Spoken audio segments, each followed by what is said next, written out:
स्वागत है maths class में। और आज की क्लास में हम डिस्कस करने जा रहे हैं आपका घन एवं घनमूल अर्थात क्यूब एंड क्यूब रूट के बारे में हम बात करने जा रहे हैं। ये जो टॉपिक है ये शुरू से स्टार्ट होता है, छोटी कक्षाओं से स्टार्ट होता है और कंपटीशन एग्जाम तक ये चलता रहता है। ठीक है, तो आप स्टार्ट कर लेते हैं क्लास को। सबसे पहले हम बात करेंगे किसके बारे में, घन के बारे में। तो चलिए, आपके सामने आ रहा है सबसे पहले घन। तो घन क्या होता है, किसी भी संख्या को हम 3 बार गुणा करते हैं। ठीक है, सेम संख्या को 3 बार गुणा करते हैं तो हमारे पास जो संख्या आती है वो उस संख्या का क्या है, घन होती है। जैसे मैं एक है, एक को क्या कर लूं, 3 बार गुणा कर लूं। ठीक है, 3 बार गुणा कर लो तो हमारे पास क्या है, एक है। तो जो ये एक आया है, ये एक किस घन है, किसको गुणा किया है, एक को। तो इस एक का ये क्या हो गया, घन हो गया है। अब इसको क्या मैं लिख सकता हूं, एक की घात 3 बराबर क्या हो जाएगा, एक। ठीक है, ऐसे भी बोलते हैं इसको। तो एक का घन है एक। ठीक है, जैसे दो का मैं लिख दूं 3, तो दो की घात 3 का कितना हो गया है, 8, अर्थात दो का क्यूब है ये 8 हो गया है। 3 का क्यूब कितना हो जाएगा, 27। और 4 का जो क्यूब हो जाएगा वो कितना हो जाएगा, 64। और 5 का जो क्यूब हो जाएगा वो आ जाएगा 125। 6 का जो क्यूब हो जाएगा वो कितना हो जाएगा आपका 216। 7 का जो क्यूब हो जाएगा वो हो जाएगा आपका कितना, 343। और 8 का जो क्यूब हो जाएगा वो हो जाएगा कितना, 512। और 9 का जो क्यूब हो जाएगा वो कितना हो जाएगा, 729।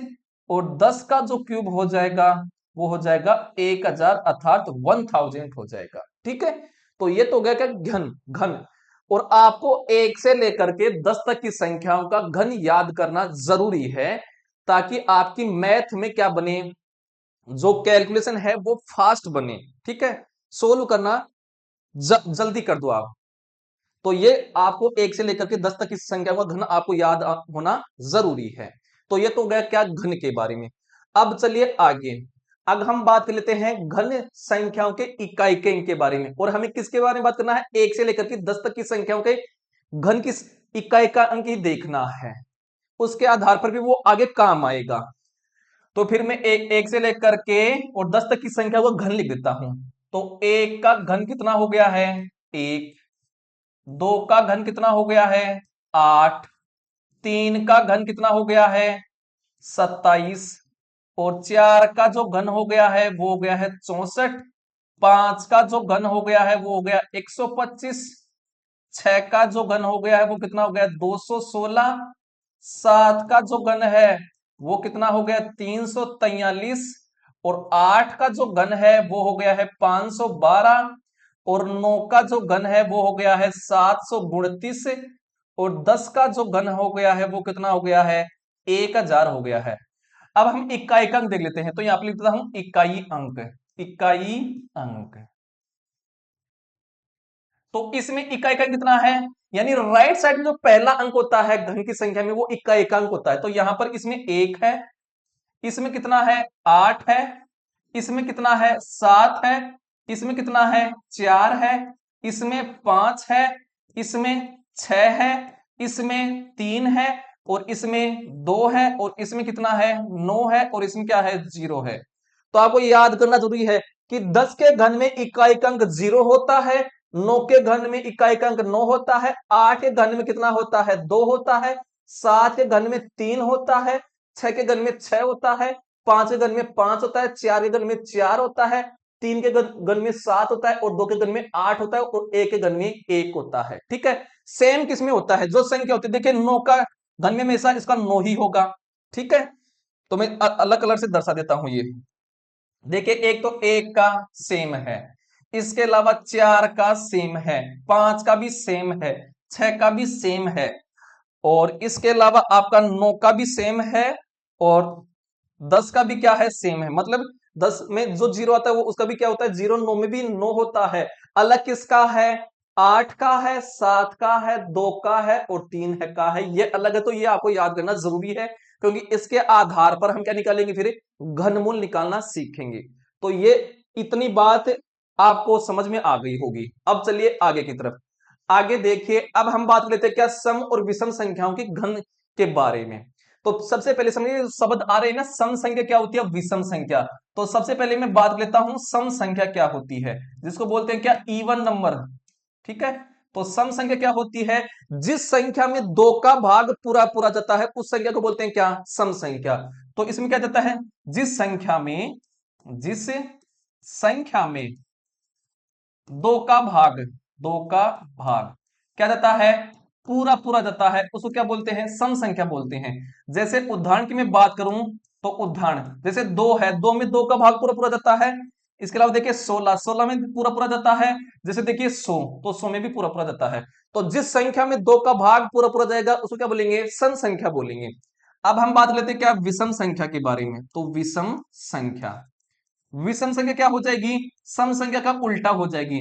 मतलब क्या हो गया है, जिस संख्या में दो का भाग पूरा पूरा नहीं जाता है, जिस संख्या में दो का भाग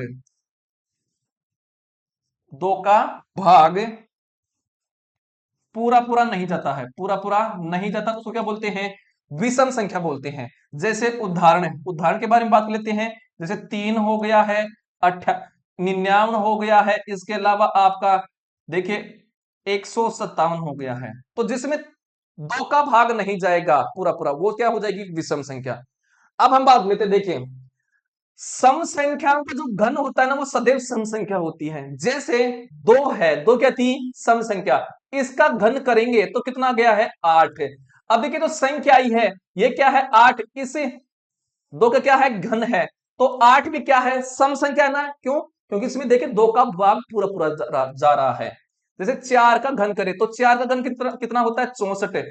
तो 4 का जो घन आया है ये भी क्या है, सम संख्या है।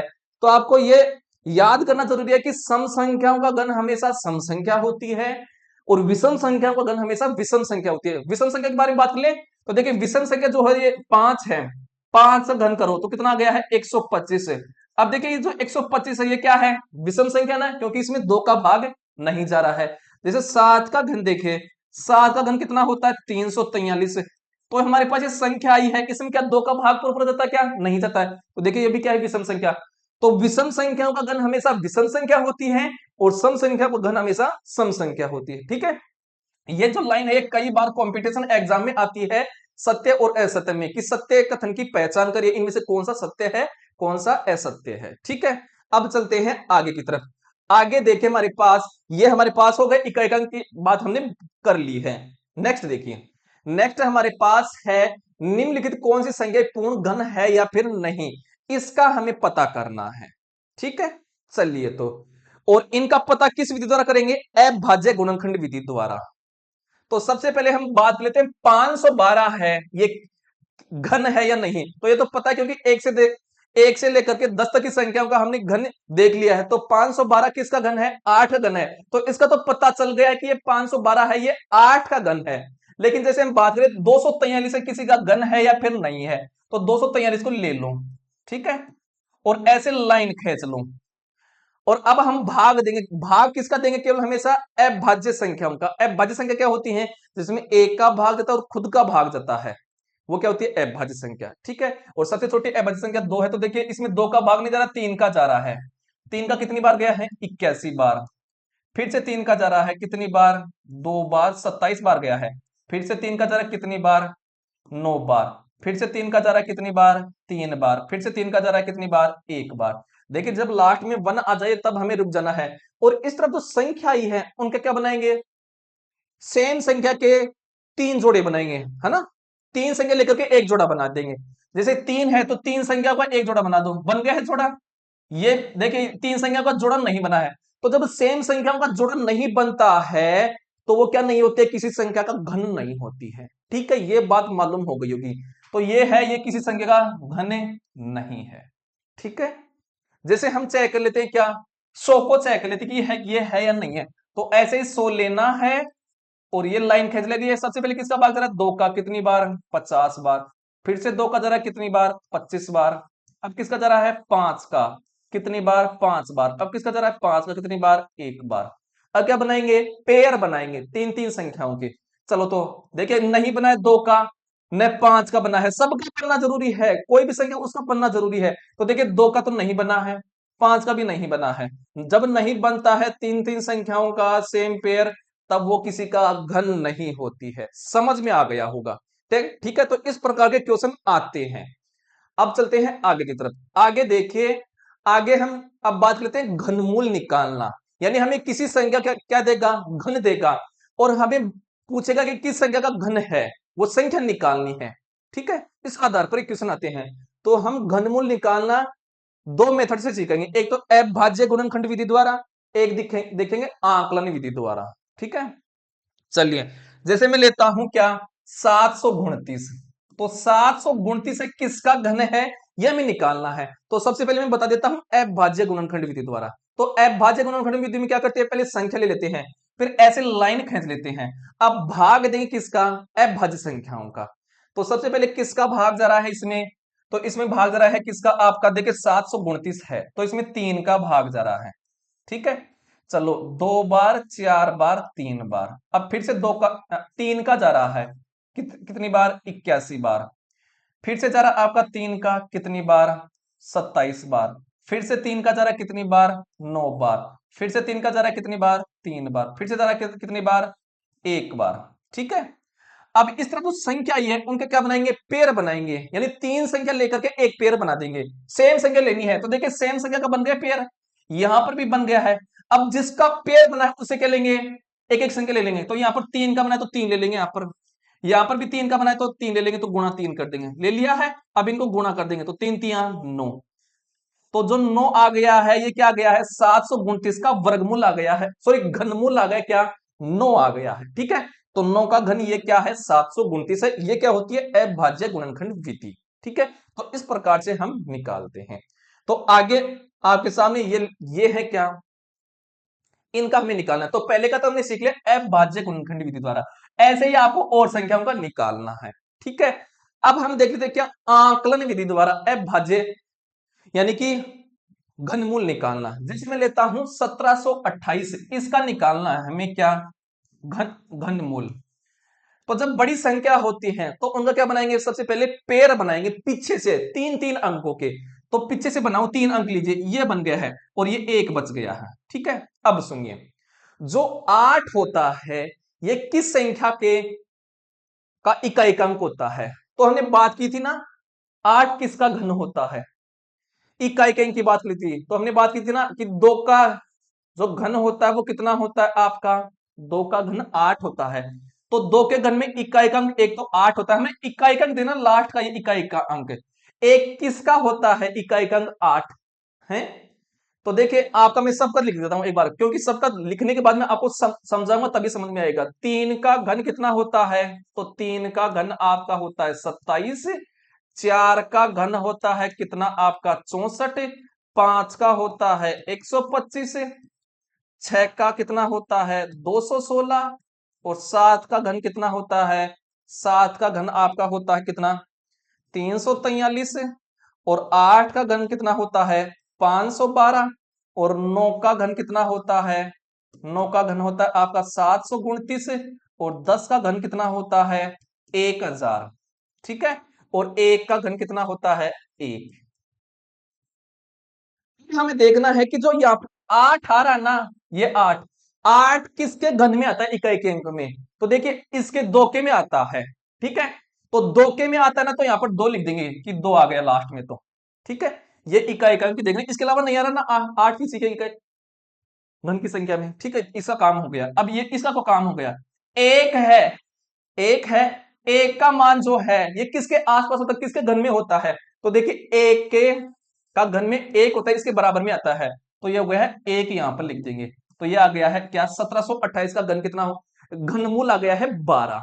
आई होप समझ में आ गया होगा। और देखिए इसको मैं साफ कर देता हूं, तो इसका तो क्या हो गया है 12 निकाल लिया हम। ठीक है, अब चलिए इसको मैं साफ कर देता हूं। आगे देखिए, हम लेते हैं 13,824।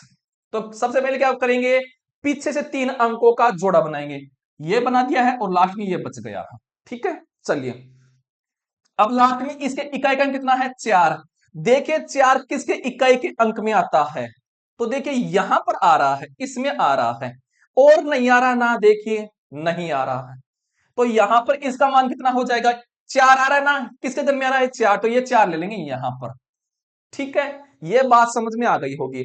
अब 13 है, 13 जो है ये किसका घन के आसपास होता है, तो देखिए 2 का घन 8 होता है, ठीक है, 3 का घन कितना होता है 27, तो 3 का घन जो है ये 27 होता है, ये ज्यादा चला गया है मान इससे 13 से, तो 2 का घन 8 इसके पास आसपास है, तो ये 2 ले लेंगे यहां पर, तो ये आ गया है 2, तो ये आ गया है 13,824 का जो घनमूल आ गया वो क्या आ गया है 24, ऐसे आपको निकालना है, तो ये आ गया है क्या 24। ठीक है, ये बात समझ में आ गई होगी। अब मैं इसको साफ कर देता हूं, आगे देखिए,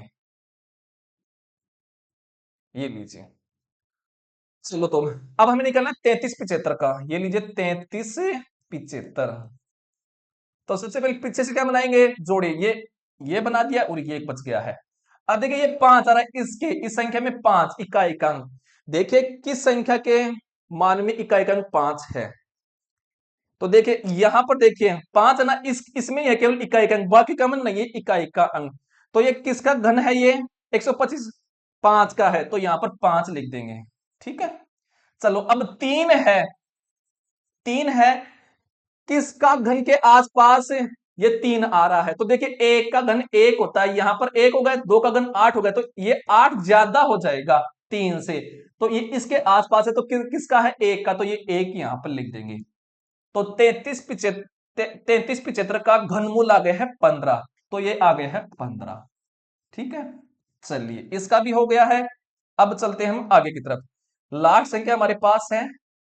ठीक है, चलिए, तो हमारे पास है 10,648, तो पीछे से क्या बनाएंगे पेयर, बनाओ पेयर, ये बना दिया है और ये बन गया फिर।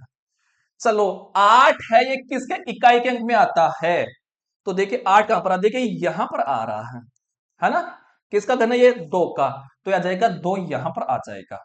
ठीक है, अब हमारे पास इसका काम हो चुका, अब इसका करेंगे। 10 है, ये कहां पर आ रहा है 10, देखिए देखिए यहां पर तो 8 हो गया, यहां पर 27 हो गया है, तो 27 तो क्या हो गया है इस 10 से ज्यादा हो गया, तो किसके आसपास है 8 के आसपास है, और ये 8 किसका घन है 2 का, तो ये 2 लिख देंगे यहां पर।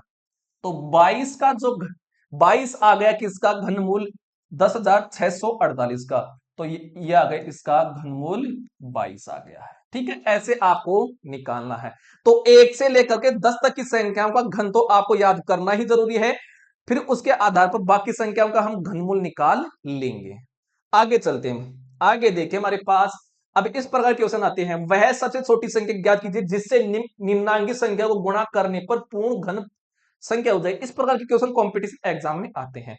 तो सबसे पहले क्या करेंगे, जो संख्या है उसका क्या निकालेंगे, अभाज्य गुणनखंड निकाल लेंगे। तो 108 है, इसका अभाज्य गुणनखंड निकालो, तो ऐसे लाइन खींच लेंगे। सबसे पहले किसका भाग जा रहा है 2 का, कितनी बार 54 बार, फिर किसका जा रहा है 2 का कितनी बार 27 बार, अब किसका जा रहा है 3 का कितनी बार 9 बार, अब कितने का जा रहा है 3 का कितनी बार 3 बार, कितने का जा रहा है 3 का कितनी बार 1 बार। घर में क्या करते हैं हमें 3 3, यानी कि 3 का पेयर बनाते हैं, सेम संख्या के 3 पेयर बनाते हैं। तो देखिए 3 का तो पेयर बन गया है, लेकिन 2 का नहीं बन रहा है। 2 का बनाने के लिए क्या चाहिए, एक और 2 आना चाहिए था ना, तो इसको किससे गुणा करें 2 से गुणा करेंगे, इसको 2 से गुणा कर देंगे ना, क्योंकि 2 और आ जाएगा ना, तो 2 का क्या बन जाएगा पेयर बन जाएगा। तो इस संख्या को 108 को जब हम 2 से गुणा करूंगा तो ये घन बन जाएगी। तो कितना हो गया है 8 दूनी 16 और 2, देखिए 216 आ गई है, और 216 किसका घन है 6 का। तो इस प्रकार से आपको निकालना, तो इस संख्या को हम 2 से गुणा करेंगे, तो इस प्रकार से आपको पता करना है। जैसे 500 का करते हैं, तो 500 का पहला एक अभाज्य विधि से निकालें। सबसे पहले किसका जा रहा है 2 का कितनी बार 250 बार, 2 का जा रहा है 125 बार। अब देखिए 5 का जा रहा है कितनी बार 25 बार, फिर से 5 का जा रहा है कितनी बार 5 बार, फिर से 5 का जा रहा है कितनी बार 1 बार। अब पेयर बनाएंगे, तो देखिए 5 का तो पेयर बन गया है, लेकिन 2 का नहीं बना है। 2 का पेयर बनाने के लिए क्या और लाना पड़ेगा, 1 और 2 लाना पड़ेगा, तो 2 और लाएंगे तब होगा। तो किससे गुणा करूंगा 2 से गुणा करूंगा, तो इस 500 को 2 से गुणा करूंगा, तब ये क्या हो जाएगी पूर्ण घन संख्या बन जाएगी। ठीक है, जैसे गुणा कर लो इसको, ये लीजिए, तो कितना हो गया 1000, और 1000 किसका घन होता है 10 का। ठीक है, समझ में आ गया होगा। आगे चलिए, आगे ये लास्ट हमारा पास आ रहा है, वह सबसे छोटी संख्या ज्ञात कीजिए जिससे निम्नलिखित संख्याओं को भाग देने पर पूर्ण घन प्राप्त हो जाए। अब भाग देने को बोल रहा है, तो वही विधि अपनाएंगे। सबसे पहले अभाज्य गुणनखंड निकल, जैसे 24 है, 24 का क्या करेंगे, अभाज्य गुणनखंड। सबसे पहले किसका भाग जा रहा है, 2 का, कितनी बार, 12 बार। फिर से 2 का जा रहा है कितनी बार, 6 बार। फिर से 2 का जा रहा है कितनी बार, 3 बार। फिर से अब 3 का जा रहा है कितनी बार, 1 बार। ठीक है, अब देखिए 2 का तो क्या बन गया है, पेयर बन गया है, लेकिन 3 का नहीं बन रहा है। तो इस 3 को हटाना है हमें, 3 को हटाना ना, तो 3 का ही भाग देंगे। ठीक है, तो 3 का भाग देंगे यहां पर। ठीक है, ऐसे जिसका नहीं बनता है पेड़, जिसका नहीं बन रहा है पेड़, उसका भाग देंगे। तो 3 का नहीं बन रहा है तो यहां पर 3 का ही भाग देंगे। जैसे मेरे पास है 250, ये लीजिए 250, इसका सबसे पहले अभाज्य गुणनखंड द्वारा 2 का जा रहा है कितनी बार, 1 बार, 2 बार, 5 बार। अब 5 का जा रहा है कितनी बार, 25 बार। फिर से 5 का जा रहा है कितनी बार, 5 बार। 5 का जा रहा है 1 बार। अब देखिए 5 का तो पेयर बन गया है, लेकिन 2 का नहीं बन रहा है, तो भाग किसका देंगे, 2 का ही देंगे। 2 का भाग देंगे तो ये क्या बन जाएगी, पूर्ण घन बन जाएगी। जैसे इसमें 2 का भाग दे दीजिए तो कितना गया है, 125, और 125 किसका घन होती है, 5 का। अब यहां पर देखिए इसमें किसका भाग दे रहे थे, 3 का, तो 3 का दीजिए, कितना गया है, 8। देखिए 8 आ गया है। ठीक है, और 8 किसका घन होता है, 2 का। ठीक है, तो ये होता है क्या, घन और घनमूल के बारे में। अगर आपको हमारा ये वीडियो अच्छा लगा है तो वीडियो को जरूर से लाइक कीजिए, चैनल को जरूर से सब्सक्राइब कीजिए। धन्यवाद।